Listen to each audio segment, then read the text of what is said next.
Now, if you look at it, each one has a highlight. I'm just going to read the highlighted parts, and then I want you guys on your own, out of class, to read the meat of it.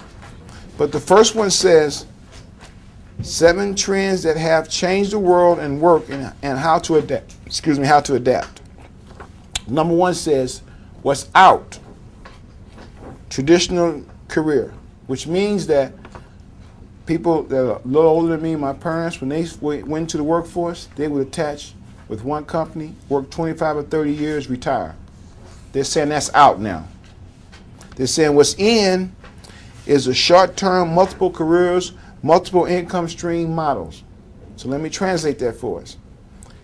What research shows is that a person may change careers 5 times in a 20-year period. Number 1. Secondly, what I spoke about is a traditional and non-traditional approach.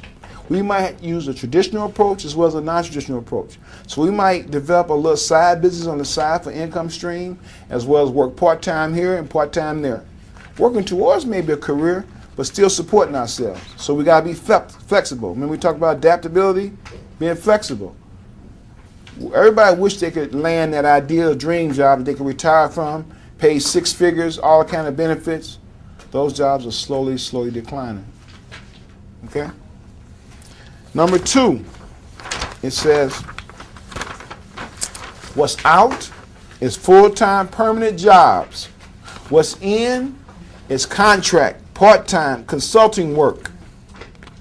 So once again, when we talk about on Friday about entrepreneurship, you're going to learn how maybe to get an I-99, which means that you're responsible for your own taxes. Employers just paid you some money. You got to take care of your taxes, your insurance, and all that. Okay? Consulting means you might just be given a flat fee. They might not pay you hourly. Okay? Part-time means that you might have 2 or 3 different jobs that add up to 40 hours a week. Okay? You got to be adaptable. You got to be flexible. Understand what the system is calling for now. Okay? Number 3, what's out? Job boards as the only source of work. What's in? Websites to market your skills to a broad clientele. Remember I said once you get packaged and get your resume and cover letter developed and put it into these job sources or career builders, now your resume and cover letter is working for you while you're asleep. Make sense? Okay? All right, number 4, what's out? It's relying on stable skill set. What's in is constant retooling. Let me translate that.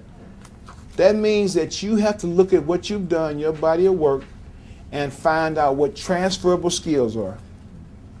I got to be able to look, if I've been a facilitator, I got to be able to take my skills from facilitator, allows me to maybe do counseling, case management, motivational speaking, customer service, managerial work. I got to be able to pull my skill sets out and see how they apply to different careers. Transferable skills.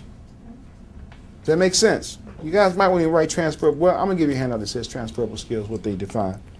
Any questions around that? Okay. Number 5, what's out? Company manages your career. What's in? You are the boss and CMO of your career. Guys, this is invaluable. Remember I said, remember come on, having this conversation. You have to take responsibility for your career. You have to take responsibility for what direction you're going. You got to be able to research the companies. You got to do it. Because if you leave it to someone else, you're going to be frustrated. You know? They can't say it any clearer here. And number 7. I'm sorry, number 6. What's out are desktop Rolodexes. What's in is online social networks. But let me add another one to that. I still believe that the hidden job market and word of mouth is still one of the best marketing tools you can use. So guys, once you get your resume and cover letter developed, carry extra copies on you. When you're on the bus, when you're talking to someone else who might come from a job or look like they're doing the kind of work you want to do, you might ask them, is your company hiring? Next door neighbors, here's a copy of my resume. Network. A lot of times there's a thing called the hidden job market where it's not announced to the public. It's not announced. Next door neighbors.